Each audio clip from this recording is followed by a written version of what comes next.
तीन साधु और एक विधवा औरत। अध्याय एक। अंधकार से घिरी। बहुत समय पहले की बात है। एक सुंदर गांव था जिसका नाम था शांतिपुर। यह गांव पहाड़ों और घने जंगलों से घिरा हुआ था। यहाँ के लोग सीधे साधे थे, खेती बाड़ी करके अपना जीवन यापन करते थे। हालांकि गांव का नाम शांतिपुर था, लेकिन वहाँ की गलियों में शांति कम और कड़वाहट ज़्यादा थी। यह गांव अंधविश्वास और सामाजिक कुरीतियों में झगड़ा हुआ था। इसी गांव में रहती थी एक स्त्री जिसका नाम था सुमित्रा। सुमित्रा एक विधवा औरत थी। उसके पति की मृत्यु 3 वर्ष बीत चुके थे। जब उसके पति हरि प्रसाद की बीमारी से मौत हुई, तब उसके जीवन में सिवाय आंसुओं और तानों से भरी कुछ भी नहीं था। हरि प्रसाद एक साधारण किसान था।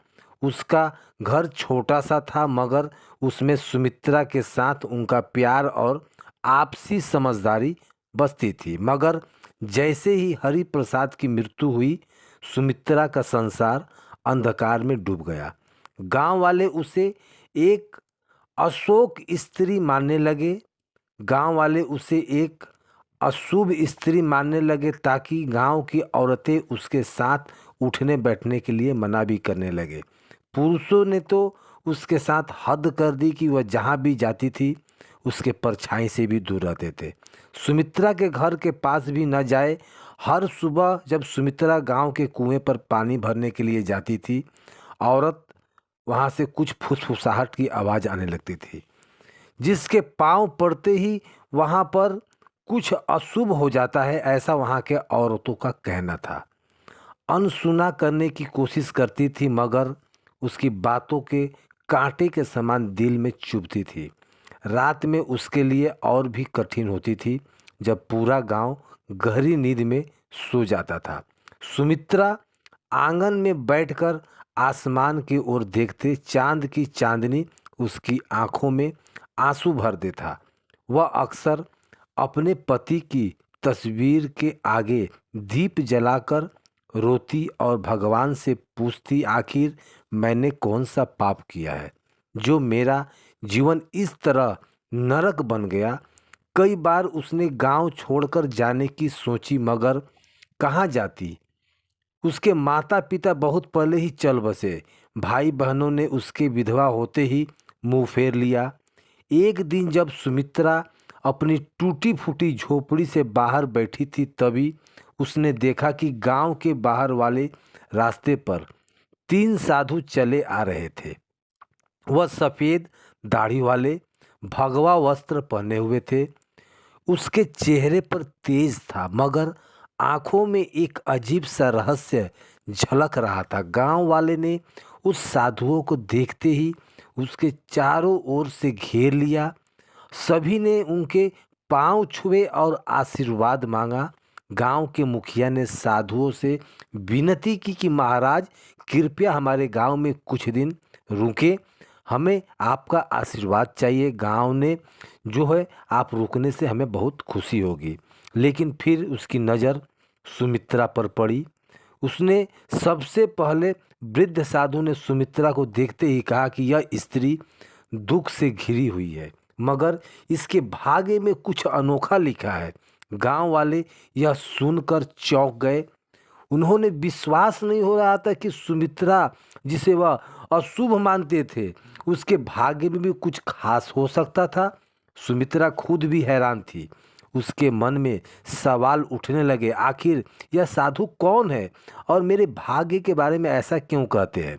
तीनों साधु गांव के बीचों बीच स्थिर एक पुराने मंदिर में ठहरे। यह मंदिर वर्षों से वीरान पड़ा था, मगर साधुओं के आते ही वहां रौनक लौट आई। गांव वाले उन्हें देखते ही हर रोज वहां पहुंचने लगे, उनके प्रवचनों को सुनने लगे। सुमित्रा भी मंदिर के बाहर खड़ी होकर साधुओं की बात सुनती थी, लेकिन गांव के लोगों ने उसे भीतर जाने से मना कर दिया। एक दिन जब सभी लोग प्रवचन सुन रहे थे, तब सबसे जो वृद्ध साधु ने कहा कि हर व्यक्ति के जीवन में दुख आते हैं, लेकिन केवल वही व्यक्ति अपने भाग्य को बदल सकता है जो अपने भीतर छिपे रहस्य को पहचान ले। सुमित्रा को यह सुनकर अजीब लगा। वह सोचने लगी, क्या मैं अपने दुख को दूर कर सकती हूँ? क्या मैं भी अपने भाग्य को बदल सकती हूँ? तीनों साधु कौन थे? तीनों साधु साधारण व्यक्ति नहीं थे।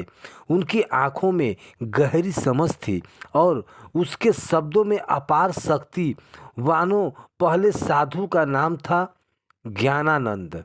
वह आध्यात्मिक ज्ञान के जाने माने व्यक्ति थे। उनका कहना था कि दुनिया में कोई भी दो एक बार तक समाप्त नहीं हो सकता जब तक मनुष्य स्वयं को नहीं पहचान लेता।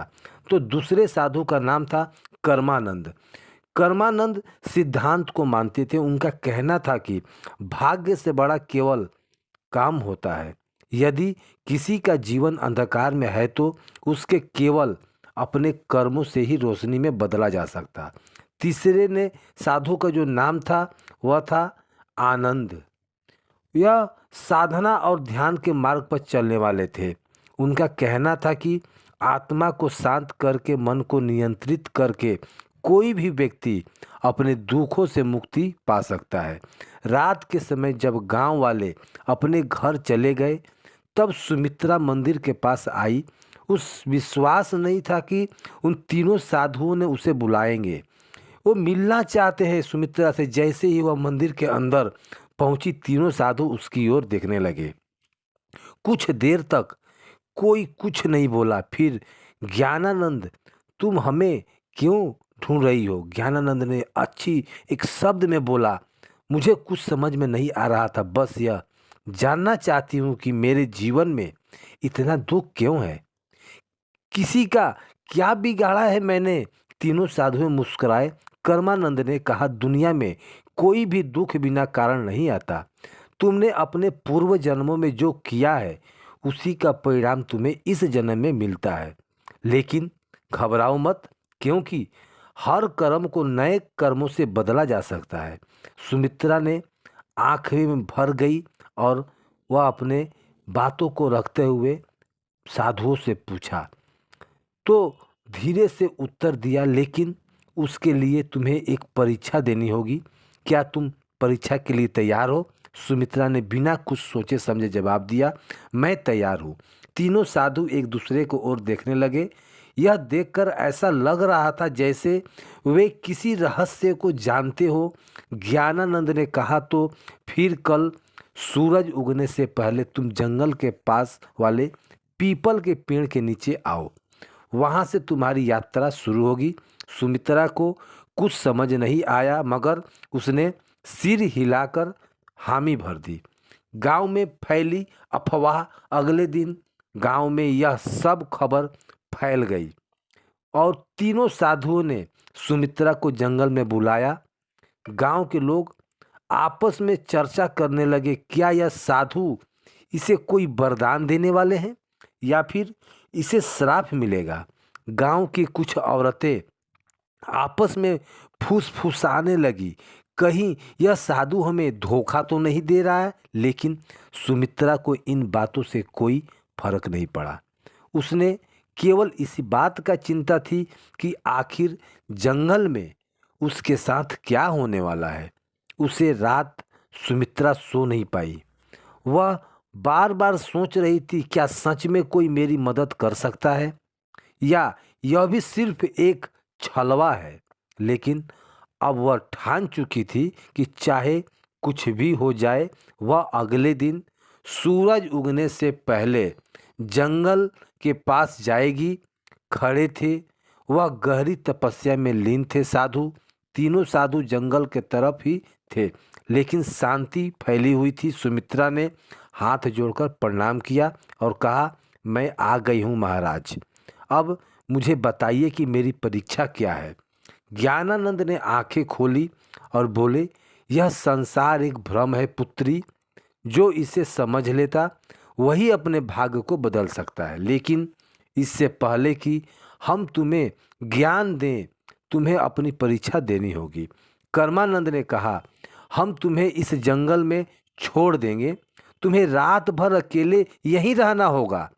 यह जंगल बहुत रहस्यमयी है। यहाँ जंगली जानवर भी हैं और अदृश्य शक्तियाँ भी हैं। अगर तुमने अपना डर छोड़ दिया तो तुम पहली परीक्षा पास कर जाओगी। सुमित्रा को यह सुनकर झटका लगा। रात भर अकेले जंगल में वह डर गई, लेकिन उसने अपने भीतर हिम्मत जुटाया और कहा, मैं तैयार हूँ। तीनों साधु मुस्कुराए और बोले, हम कल सुबह सूरज उगने के बाद यहाँ आएंगे। तब तक तुम्हें अकेले रहना होगा। इतना कहकर तीनों साधु जंगल से दूसरे छोर चले गए और सुमित्रा अकेली रह गई। शाम ढलते ही जंगल में अंधेरा होने लगा। चारों ओर अजीब अजीब सी आवाज आने लगी। दूर किसी पेड़ पर उल्लू बोल रहा था। झाड़ियों में कुछ सरसर की आवाज आ रही थी। सुमित्रा ने अपने दिल को संभाला और एक पेड़ के नीचे बैठ गई। लेकिन जैसे ही रात गहरी होने लगी, उसके अचानक पीछे कोई खड़ा है। कुछ परछाई सा उसके पीछे दिखा। उसका दिल जोर जोर से धड़कने लगा। क्या यह कोई जंगली जानवर है या कोई भूत या प्रेत? लेकिन तभी उसने उस साधुओं को बात याद आ गई। अगर तुमने अपना डर छोड़ दिया तो तुम पहली परीक्षा पास हो जाओगी। उसने अपनी डर को त्यागा और आंखें बंद की, गहरी सांस ली और खुद को कहा, मुझे डरना नहीं है, मैं यहाँ अकेली नहीं हूँ, मेरे साथ भगवान है। जैसे ही उसने यह सोचा, वह परछाई धीरे धीरे गायब हो गई। रात भर वह इसी तरह अपने डर से लड़ती रही, डर से लड़ती रही। कभी कोई आवाज़ सुनाई देता, कभी कुछ, कभी कंपन, कभी कुछ, कभी भूत, कभी प्रेत का साया, और अशांत होने लगी। लेकिन हिम्मत जुटाकर उसने अपने डर के ऊपर जीत हासिल की और सफलता उसके कदम चूमे। जैसे ही सूरज की पहली किरण जंगल में पड़ी, सुमित्रा ने राहत की सांस ली और थोड़ी देर बाद तीनों साधु वहां पहुंचे और देखा कि सुमित्रा मुस्कुरा रही है। ज्ञानानंद बोले, पुत्री, तुमने अपनी पहली परीक्षा पास कर ली, तुमने डर को जीत लिया है। अब तुम्हारे जीवन में बड़ा बदलाव आने वाला है। सुमित्रा की आंखों में आशा की चमक थी। वह समझ गई थी कि डर केवल हमारे मन में होता है और जब हम उसका सामना करते हैं तो वह खुद ही समाप्त हो जाता है। सुमित्रा की पहली जीत जंगल में पहली बार हुई और पहली बार रात बिताई थी सुमित्रा जंगल में। सुमित्रा की आंखों में अब डर की जगह आत्मविश्वास था। जब सूरज की पहली किरणें जंगल में शाखाओं में जब पड़ी तो चेहरे पर पड़ी तो एक मासूम सी चमक चेहरे पर दिखा सुमित्रा की, और कहीं वह शांत और मजबूर हो चुकी थी। तीनों साधु मुस्कुरा रहे थे। ज्ञानानंद बोले, पुत्री, तुमने पहले परीक्षा पास कर ली है, अब तुम तैयार हो दूसरी परीक्षा के लिए? सुमित्रा ने विनम्रता से कहा। और हाँ जी, कहा, मैं तैयार हूँ महाराज। तीनों साधु का रहस्य। तीनों साधु सुमित्रा को लेकर एक पहाड़ी के ऊपर पुराने मंदिर में गए। यह मंदिर देखने में साधारण था, लेकिन वहाँ एक अजीब सी ऊर्जा महसूस हो रही थी। जैसे ही सुमित्रा ने मंदिर में द्वार में कदम रखा, उसने अपने शरीर में एक हल्की कंपन महसूस की। तभी ध्यानानंद ने कहा कि अब समय आ गया है कि हम तुम्हें अपने वास्तविक स्वरूप से बारे में बताएं। सुमित्रा चौंक गई। आपका वास्तविक स्वरूप? ज्ञानानंद ने अपने पलकों में बंद की और अचानक उसके शरीर से एक तेज प्रकाश निकलने लगा। उसे शिक्षक क्रमानंद और ध्यानानंद भी प्रकाश से घिर गए। इच्छाओं से उनके सामने साधारण मनुष्य के बजाय तीनों दिव्य प्राणी की आकृतियां खड़ी थी। वे देवता थे। सुमित्रा ने बड़ी ध्यान से देखा और वह कुछ कहना चाहती थी। कर्मानंद बोले, हम साधारण साधु नहीं पुत्री, हम तीनों ब्रह्मा, विष्णु और महेश के दूत हैं और हम पृथ्वी पर कुछ विशेष उद्देश्यों के लिए आए हैं। ध्यानानंद आगे बोले, हमें आदेश मिला था कि हम किसी ऐसे व्यक्ति की परीक्षा लें जो सच्चे मन से अपने भाग्य को बदल सकता है, और उसने तुम्हें चुना। सुमित्रा की आंखों में आंसू आ गई। उसने अब समझ में आ रहा था कि यह साधु कोई आम संत नहीं है। दूसरी परीक्षा त्याग और समर्पण। ज्ञानानंद ने बोला, तुमने यह विजय हासिल करना है, अब तुम्हें एक और परीक्षा देनी होगी, त्याग और परित्याग की। ज्ञानानंद बोले कि कर्मानंद बोलो, तुम्हें अपने आगे प्रिय वस्तु का क्या है। कर्मानंद बोले कि हे सुमित्रा, तुम्हारा सबसे प्रिय वस्तु क्या है, बताओ। सुमित्रा सोच में पड़ गई। उसके पास वैसे भी कुछ नहीं था, मगर फिर भी उसने अपने पति की टूटी हुई तस्वीर याद के तौर पर, हरि प्रसाद की मृत्यु के बाद एक चीज़ वही थी जो उसे अपने दिल से जोड़ कर रखती थी। जब वह भी दुखित होती थी, उस तस्वीर को देख के और अपने पति को याद करती थी। उसने धीरे से पूछा, क्या मुझे अपने पति की तस्वीर छोड़नी होगी?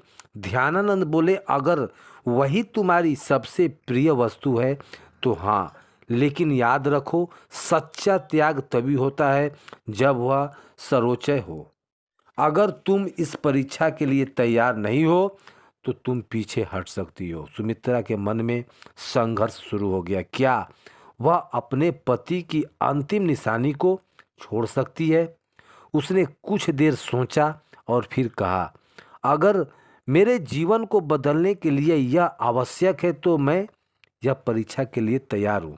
तीनों साधु मुस्कुरा उठे और जाओ और अपनी सबसे प्रिय वस्तु को गांव के तालाब में प्रवाहित कर दो, त्याग कर दो। सुमित्रा गांव वापस आई और अपनी झोपड़ी में गई। वहां एक पुराने संदूक में वह तस्वीर रखी हुई थी। वहां उसे हाथों से निकाला और तालाब की ओर चल पड़ी। गांव के कुछ लोग उसे ऐसा देख रहे थे, वह आपस में बातें कर रहे थे, कानाफूसी कर रहे थे। अरे, यह पागल हो गई है, अपने पति की तस्वीर को क्यों फेंक रही है? लेकिन सुमित्रा ने उनकी बातों को ध्यान नहीं दिया। उसने धीरे से तस्वीर को पानी में प्रवाहित कर दिया। जैसे ही तस्वीर पानी में डूबी, उसे महसूस हुआ कि उसके दिल का सारा भार भी पानी में समा गया। अब हल्का महसूस कर रही थी। दूसरी परीक्षा सफल रहा। जैसे ही वह वापस जंगल में पहुंची, तीनों साधु वहां खड़े थे। ज्ञानानंद बोले, पुत्री, तुमने त्याग की परीक्षा भी पास कर ली। अब तुम उस बंधन से मुक्त हो, लेकिन तुम्हें अभी अंतिम जो परीक्षा है वह देना है। सुमित्रा को अब सच में ऐसा लगा कि उसका जीवन बदल रहा है। ध्यानानंद बोले, अब तुम्हारी अंतिम और सबसे कठिन परीक्षा बाकी है। हे सुमित्रा, सर झुका लिया और मैं तैयार हूँ महाराज। तीसरी और सबसे कठिन परीक्षा? सुमित्रा ने पूछा। त्याग की परीक्षा पास कर ली थी। अब वह पहले से कई अधिक मजबूत और आत्मविश्वासी महसूस कर रही थी, लेकिन उसे नहीं पता था कि उसकी सबसे कठिन परीक्षा अभी बाकी थी। तीनों साधु मंदिर के भीतर खड़े थे। जब सुमित्रा वहां पहुंची तो ज्ञानानंद के भीतर के स्वर के आवाज आया, पुत्री, अब तुम्हारे अंतिम परीक्षा का समय आ गया है। सुमित्रा ने सर झुका लिया और कहा, मैं तैयार हूँ महाराज।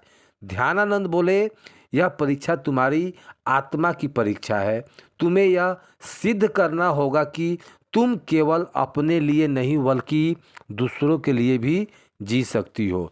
सुमित्रा ने आश्चर्य से पूछा, मुझे क्या करना होगा? कर्मानंद ने कहा, गांव में एक वृद्ध महिला रहती है जिसका कोई सहारा नहीं है। वह भूखी और बीमार है। तुम्हें अपना सारा भोजन और अपनी झोपड़ी उसे देनी होगी, और फिर तुम्हें जंगल में जाकर 7 दिन तक ध्यान करना होगा, बिना भोजन और बिना पानी के। यह सुनकर सुमित्रा स्तंभ रह गई। अपना घर, भोजन छोड़ दूं और 7 दिन बिना कुछ खाए ध्यान करूं? यह परीक्षा किसी भी अन्य परीक्षा से अधिक कठिन थी।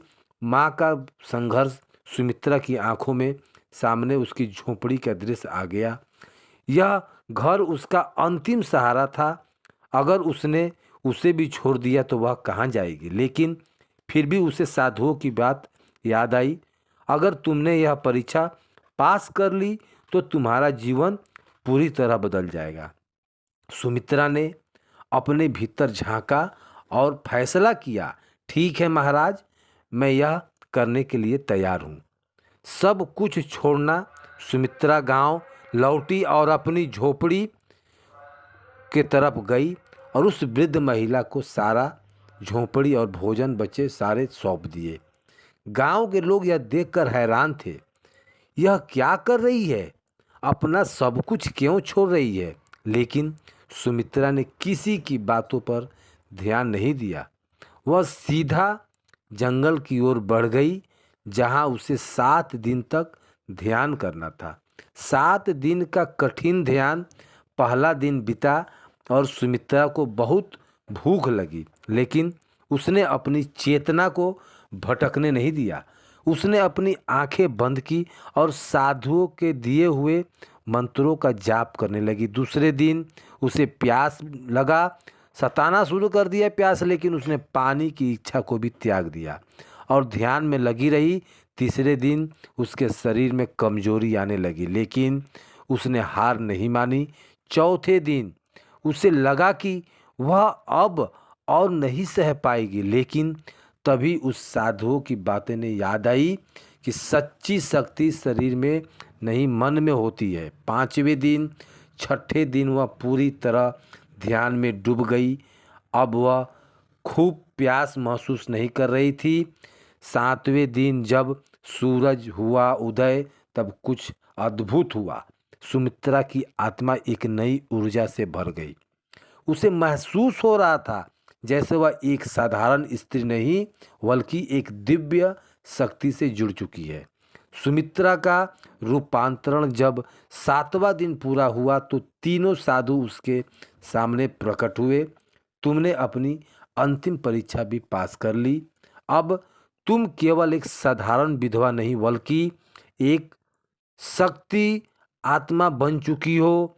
जो कर्मानंद बोले उन्हें के भीतर अब शक्ति आ चुकी है।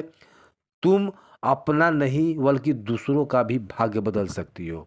ध्यानानंद ने अपने हाथ उठाया और कहा, तुम्हें आशीर्वाद देता हूँ। अब मैं तुम्हारी जिंदगी सुख शांति और सम्मान से भरा होगा। सुमित्रा के चारों ओर एक सुनहरी रोशनी फैल गई। उसकी आंखें बंद कर ली और जब खुली तो वह पहले से कहीं अधिक शांत, मजबूत और तेजस्वी महसूस कर रही थी। गांव में वापसी और सम्मान। जब सुमित्रा गांव लौटी, जो गांव वाले उसे देखकर चौंक गए। अब वह कोई दुखी विधवा नहीं थी। उसके चेहरे पर दिव्यता, उसकी आंखों में आत्मविश्वास का।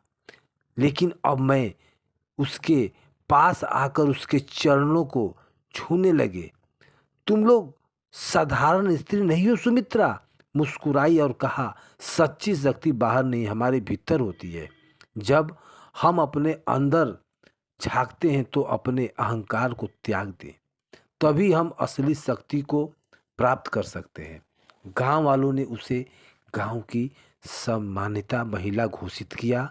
अब पूरे गांव की मार्गदर्शन बन गई। तो यह कहानी आपको कैसी लगी कमेंट में ज़रूर बताइएगा। अब हमें इजाज़त दीजिए। वीडियो पसंद आया हो तो चैनल को सब्सक्राइब और लाइक ज़रूर करिएगा। धन्यवाद।